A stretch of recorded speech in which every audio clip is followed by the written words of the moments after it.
Dissecting a match between two high-level players. You've got Burkima the winner and Fihologist. And when you see the final score, it's more than a game. It's a What masterclass. was the final score? Burkima finished with a massive 41.5 points. Fihologist was way back at 29. Whoa. A 12.5-point margin. That's not just a win, that's a strategic route. In a game like Glass Road that's designed to be so tight, getting over 40 points it's a huge deal. It really is, and the whole thing hinges on this incredibly tense card mechanism. It's all about high-stakes prediction. Right, everyone has the same 15 cards. Exactly. You secretly pick 5 cards for the round. And here's the fundamental tension. If you're the only one who plays a specific card, you get both of its powerful actions. But if someone else plays the same card, Then everyone who played it gets crippled. You only get one of the actions. so it's this constant psychological battle. You have to guess what your opponent won't play to get ahead. Precisely. So our mission today is to basically do the color commentary for this duel. We want to pinpoint the key moves, the building investments, the card plays that Berkemea made to build that 40-point engine. Okay, let's unpack this. We have the data, we have the score. Where do the stats first start to show the massive gap between these two players? All right. Period 1. This was all about setting the tempo. Berkemea starts with this immediate, decisive move to get building materials. Really early on, they played the clay worker card. And crucially, they played it unilaterally. No one else played it. Right. High risk, high reward. And the payoff was immediate. What'd they get? 4 clay units for the cost of just 1 water. That injection of clay is so vital for those powerful early buildings. And Berkemia didn't waste a second. Right after both players played Fuel Collector, they made their first huge investment. That's right. Berkemia plays the supplier card, uses the build action, and immediately puts down the sand factory. This is their first critical processing building. And it cost the resources they just got from that clay worker play. Exactly. But the brilliant part is the execution. The instant it's built, they use it. Pay 1 food, get 2 quartz sand. There was 0 turnaround time on that investment. The engine was already running. That is just textbook. Secure resources, build conversion capacities, start generating advanced material. So moving into period 2, the engine starts to get more sophisticated. It does. They start focusing on consolidation and resource flexibility.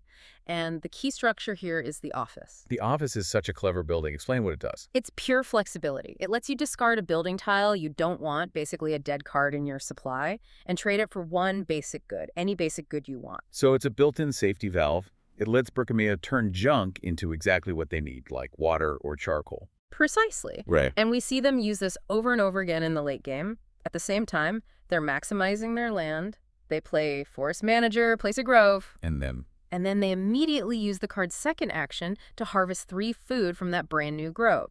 They're placing land and monetizing it in the same turn. this high-efficiency play leads right into the Los Island move, doesn't it? It does. Berkemea plays Cultivator, places a pond.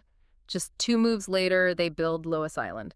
This is an immediate building, so its action happens right away. What's the cycle here? It costs 2 sandbane, which they're getting from the sand factory, and it immediately gives them 4 clay. It's a brilliant little loop.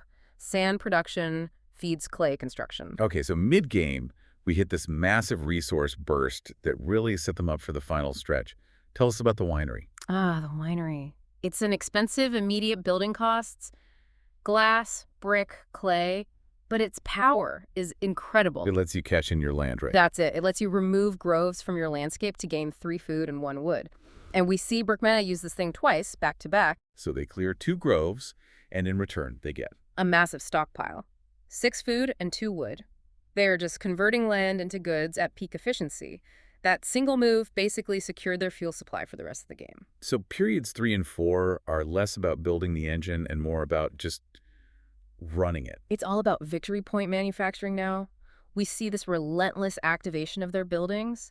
The swamp hut gets used 5 separate times, consistently turning ponds into charcoal. And they use that charcoal immediately to make more brick or glass. Right. It's the rhythm of a player who knows exactly what they need for the next step. No wasted resources. And this all leads to the strategic capstone, the final scoring multiplier, the Glassworks upgrade. This is the move that guarantees the 40-plus point score. The Glassworks is extremely expensive. Glass, wood, brick, even a food entry fee. But it fundamentally changes the scoring mechanism. It does. It takes the base scoring rate of 1 point per glass you produce. Yeah. And it jumps it to 3 points per glass. A huge multiplier. Right. And Berkmea built it knowing they had that 27 activation engine just ready to feed it. And that flexibility, it lasts right up to the final second. In the last few moves of the game, they use that office building we talked about multiple times, trading in unwanted building tiles for last-minute water and charcoal just to squeeze out every last point. That continuous fine-tuning is it's what separates the great players from the good ones. So let's break down that final calculation, because this whole efficiency story translates directly into bonus points. Oh, absolutely. That 12.5-point margin was decided almost entirely by the bonus buildings. Berkmea scored 20 points from them. Pfefferhologist only got 15. A 5-point difference right there, Yeah. and that doesn't even count the Glassworks multiplier. Exactly. And if you look at the specifics, Berkmea scored 4 points from the Glassmakers Colony and 3 from the Brotherhood of the Masons. And Pfefferhologist. 0 on both of them. Berkmea built for goals that rewarded their heavy brick and glass production. They built 4 bonus buildings in total. Pfefferhologist only built 2. So what was Pfefferhologist's path? What were they trying to do? Well, they focused really heavily on the pit worker actions, getting lots of sand and clay. That's why they actually made more raw glass. They were chasing quantity. But quantity without efficient conversion is just wasted effort. It's totally wasted. Their failure to use their 6 processing buildings, remember, only 11 activations, meant all those raw goods just sat there. They didn't have the flexibility of the office or the explosive generation of the winery. The ultimate takeaway from this deep dive seems pretty clear then. The victory wasn't about who collected the most stuff. Not at all. It was about who could build the fastest, most flexible conversion engine and then use it to fund those high-value scoring multipliers. Berkmea's win is just a masterclass in optimization. The speed 2 days versus 7 and that ruthless use of their buildings, that 27 versus 11 activations, it shows a player who gets it. They understood that the efficiency loop, not the collecting action, is the real path to victory in Glass Road.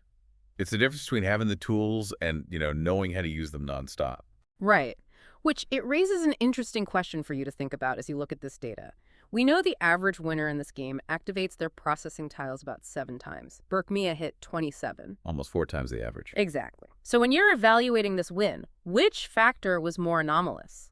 Was it the hyper-aggressive pace of their decision-making, or was it that almost unbelievable overperformance on processing tile usage? Which statistical outlier truly defines this dominant victory?